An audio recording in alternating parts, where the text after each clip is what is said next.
નમસ્કાર મિત્રો સ્વાગત છે તમારું અમારી યુટ્યુબ ચેનલમાં। અમદાવાદથી સૌથી મોટા સમાચાર સામે આવી રહ્યા છે। સ્કૂલો અને કોર્ટને બોમ્બની ધમકીભર્યો ઈમેલ કરનારની પહેલીવાર ધરપકડ કરવામાં આવી છે। અમદાવાદ સહિત રાજ્યભરની શાળાઓ અને નીચલી અદાલતોને ખાલિસ્તાનના નામે ધમકીભર્યો ઈમેલ મોકલનાર આરોપીને અમદાવાદ ક્રાઇમ બ્રાન્ચે પશ્ચિમ બંગાળથી ઝડપી પાડ્યો છે। બોમ્બની ધમકીના કેસોમાં પોલીસ દ્વારા કરવામાં આવેલી આ પ્રથમ ધરપકડ છે। હાલમાં પોલીસે આરોપીના રિમાન્ડ મેળવીને તેની સઘન પૂછપરછ હાથ ધરી છે। આ કાર્યવાહીથી અફવા ફેલાવનારા તત્વોમાં મિત્રો હવે ફફડાટ વ્યાપી ગયો છે। અન્ય મહત્વના સમાચારની વાત કરીએ તો ઇઝરાયલ ઈરાન યુદ્ધ વચ્ચે ચિંતાજનક સમાચાર સામે આવી રહ્યા છે। ઇઝરાયલ ઈરાન યુદ્ધ ભારતમાં હવાઈ ભાડા પર અસર કરી શકે છે। વૈશ્વિક સ્તરે ક્રૂડ ઓઇલના ભાવમાં વધારો થવાથી એવિએશન ટર્બાઇન ઇંધણ મોંઘું થઈ શકે છે। જો ક્રૂડ ઓઇલના ભાવમાં વધારો થાય છે તો ભારતીય એરલાઇન્સને વધેલા ખર્ચનો અમુક ભાગ મુસાફરો પર નાખવો પડી શકે છે। આનાથી આંતરરાષ્ટ્રીય અને સ્થાનિક બંને ભાડામાં 10 થી 15% વધારો થઈ શકે છે। અન્ય મહત્વના સમાચારની વાત કરીએ તો ઇઝરાયલે બેરૂત પર હુમલા કર્યા। ઇઝરાયલ અને લેબનોન વચ્ચે વધી રહેલા તણાવ વચ્ચે ઇઝરાયેલી વાયુસેનાએ લેબનોનની રાજધાની બેરૂતના દક્ષિણ ઉપનગરોમાં જોરદાર હવાઈ હુમલા શરૂ કર્યા છે। ઇઝરાયેલી આર્મી રેડિયોના જણાવ્યા અનુસાર આ હુમલાઓનું મુખ્ય લક્ષ્ય હિઝબુલ્લાહના ઉચ્ચ નેતાઓ હતા, જેઓ તે સમયે ગુપ્ત બેઠક કરી રહ્યા હતા।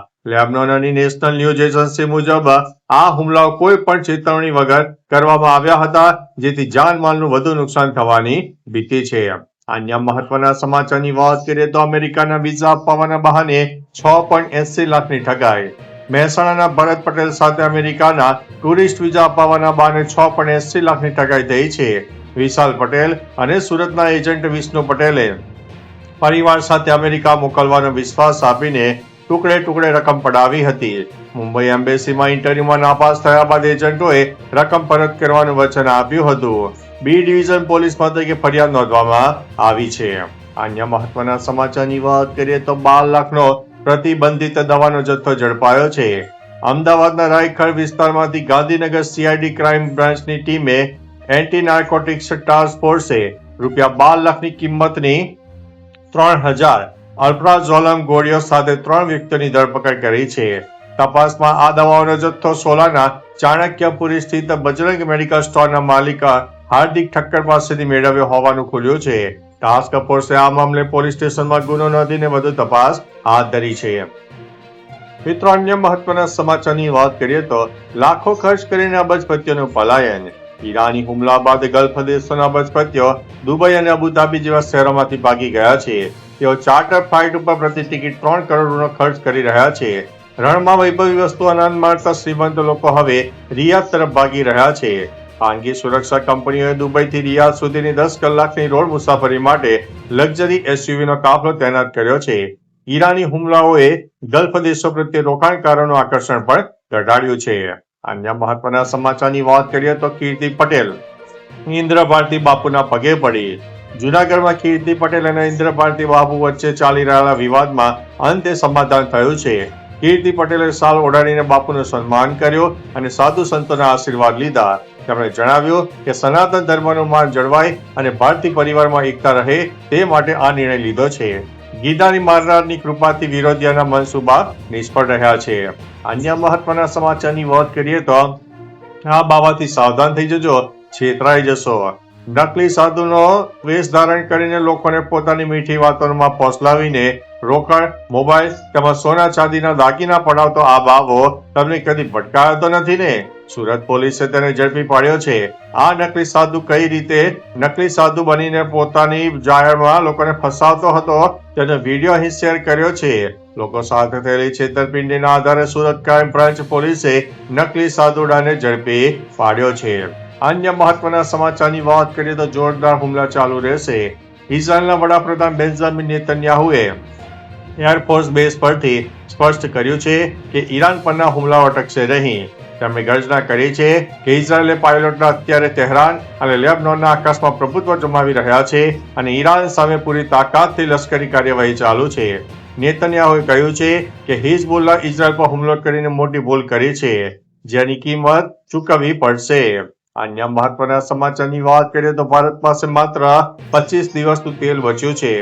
ઈરાન ઇઝરાયલ યુદ્ધ દરમિયાન ભારત પાસે હવે ફક્ત 25 દિવસનું ક્રૂડ ઓઇલ અને રિફાઇન્ડ ઓઇલ ભંડાર બાકી છે. સરકારી સૂત્રોને ટાંકીને એએનઆઈએ દેશની ઉર્જા સુરક્ષા અંગે આ અપડેટ જારી કર્યું છે. ઈરાને હોર્મુઝ સ્ટ્રેટ બંધ કરવાની જાહેરાત કરી છે. ઈરાની સૈન્યએ ચેતવણી આપી છે કે આ માર્ગ પરથી પસાર થનારા કોઈ પણ જહાજને આગ લગાવી દેવામાં આવશે. અન્ય મહત્વના સમાચારની વાત કરીએ તો ડુપ્લિકેટ ગુટખા અને બીડી વેચતું રેકેટ ઝડપાયું છે. રાજકોટ ગ્રામ્ય એસઓજીએ ગોંડલના ગુંદાળા રોડ પર આવેલા વિશ્વાસ ગોડાઉનમાં દરોડો પાડીને નકલી ચીજવસ્તુઓના મોટા કૌભાંડનો પર્દાફાશ કર્યો છે. અહીં જાણીતી બ્રાન્ડના નામે ડુપ્લિકેટ તમાકુ, બીડી અને પાન મસાલાનું વેચાણ થતું હતું. પોલીસે તપાસ દરમિયાન બાગબાન, સુરેશ તમાકુ, સાબળે, ચારભાઈ બીડી અને આરએમડી જેવી પ્રખ્યાત બ્રાન્ડનો નકલી જથ્થો ઝડપી પાડ્યો છે. આરોપીઓ ઓરિજિનલ જેવું પેકિંગ બનાવીને ગ્રાહકોને છેતરતા હતા. અન્ય મહત્વના સમાચારની વાત કરીએ તો ઇઝરાયલમાં ફસાયેલા ધંધુસર ગામના 40 યુવાનો સુરક્ષિત છે. ઇઝરાયલ અને ઈરાન વચ્ચેના ભીષણ યુદ્ધમાં જૂનાગઢના ધંધુસર ગામના 40 યુવાનો હાલ સુરક્ષિત છે. ત્યાં ગેરવીગર તરીકે કામ કરતા આ યુવાનો મિસાઇલ એટેકની સાયરન વાગતા તત્કાળ બંકરોમાં આશરો લઈ લે છે. યુવાનોએ તેમના પરિવારને જાણ કરી કે બંકરમાં ખાવા પીવાની પૂરતી સુવિધા છે. તેઓ સતત વતનમાં સંપર્કમાં હોવા છતાં રોજિંદા હુમલાઓને કારણે પરિવારોમાં ચિંતાનો માહોલ છે. અન્ય મહત્વના સમાચારની વાત કરીએ તો ઈરાનને મળ્યા છે નવા સુપ્રીમ લીડર. ઈરાનની સર્વોચ્ચ ધાર્મિક પરિષદે મોજતબા ખામેનેઈને દેશના આગામી સુપ્રીમ લીડર તરીકે ચૂંટ્યા છે. રિપોર્ટ અનુસાર 3 માર્ચ 2026ના રોજ IRGC ના દબાણ હેઠળ આ નિર્ણય લેવામાં આવ્યો છે. મોજતબાએ આયતુલ્લા અલી ખામેનીના મોટા પુત્ર અને ઈરાની રાજકારણમાં વગદાર માનવ માનવામાં આવે છે. જોકે ઈરાની સત્તાવાર મીડિયા દ્વારા હજુ આ સમાચારની પુષ્ટિ કરવામાં આવી નથી. અન્ય મહત્વના સમાચારની વાત કરીએ તો ભારતને મળતો ગેસ બંધ થયો.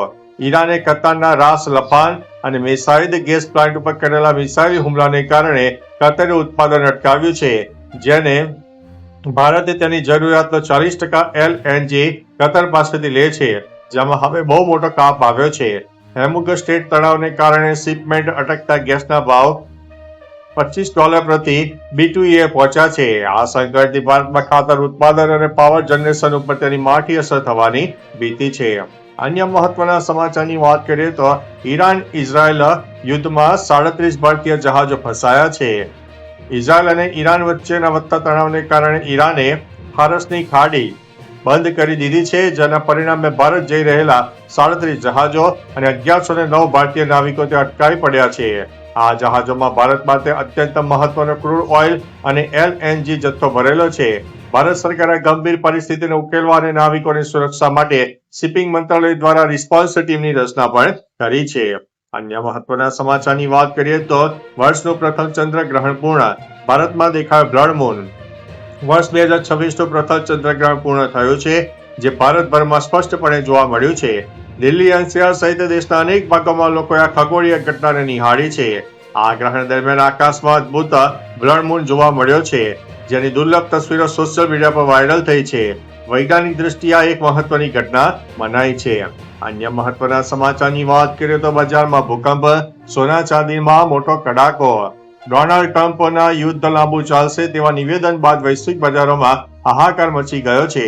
રોકાણકારો રોકડ તરફ વળતા સોના ચાંદીના ભાવમાં ઐતિહાસિક કડાકો બોલાયો છે. ડોલર ઇન્ડેક્સ 7 મહિનાની સર્વોચ્ચ સપાટી 99.28 ઉપર પહોંચ્યો છે.